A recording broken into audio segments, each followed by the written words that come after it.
Good evening, I'm Sarah, and this is News Xstreem.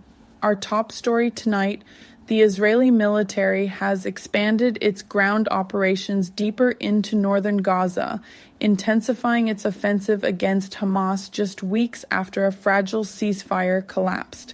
On Friday, Israeli troops moved into Shajaiyeh, an eastern neighborhood of Gaza City, part of what military officials describe as efforts to expand the security zone along Israel's border. The move comes after Israel issued fresh evacuation orders, urging thousands of Palestinians to flee their homes, many of whom have already been displaced during the war's 15-month span.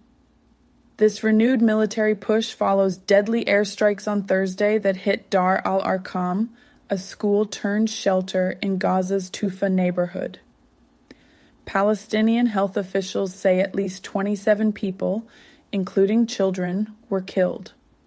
The Israeli military said the target was a Hamas command and control center, claiming to have struck known militants, though it did not provide names or further evidence. The humanitarian toll is mounting. Eyewitnesses and doctors described horrifying scenes at Al-Ali Arab Hospital, where waves of wounded civilians, many of them children, arrived in the aftermath of the strike.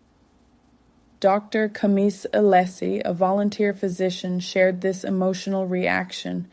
It was a terrifying scene. One boy kept asking me, "Why did they hit me?" Allah Hamada, who was sheltering with her children in the school, said, "What happened can't be described in words. It was a miracle that we survived." The Gaza Health Ministry says more than 1,000 people have died since the March 18th ceasefire fell apart, with the overall death toll since the start of the war now exceeding 50,000. The Israeli military also reported it had killed Mohammed Awad, identified as a senior commander in a smaller armed group aligned with Hamas. Awad was accused of involvement in the October 7 attacks, including the kidnapping and killing of Shiri, Ariel, and Kfir Bibas, a family whose story has become symbolic of Israeli suffering.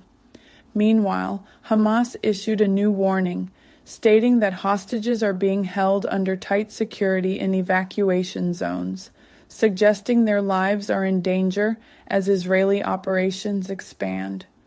Evacuation orders continue to complicate life for Gaza's civilians.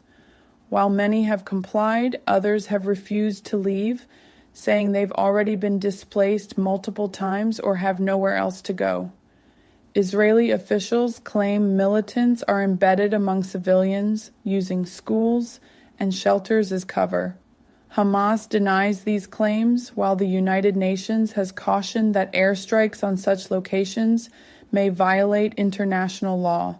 Tensions remain sky-high, with scenes of destruction spreading across Shajaiyeh, once a bustling neighborhood, now described as a wasteland. As this conflict deepens, the humanitarian crisis worsens, and the question remains: what is the path to peace, and who will take the first step? We'll continue to monitor the situation and bring you the latest updates as they unfold.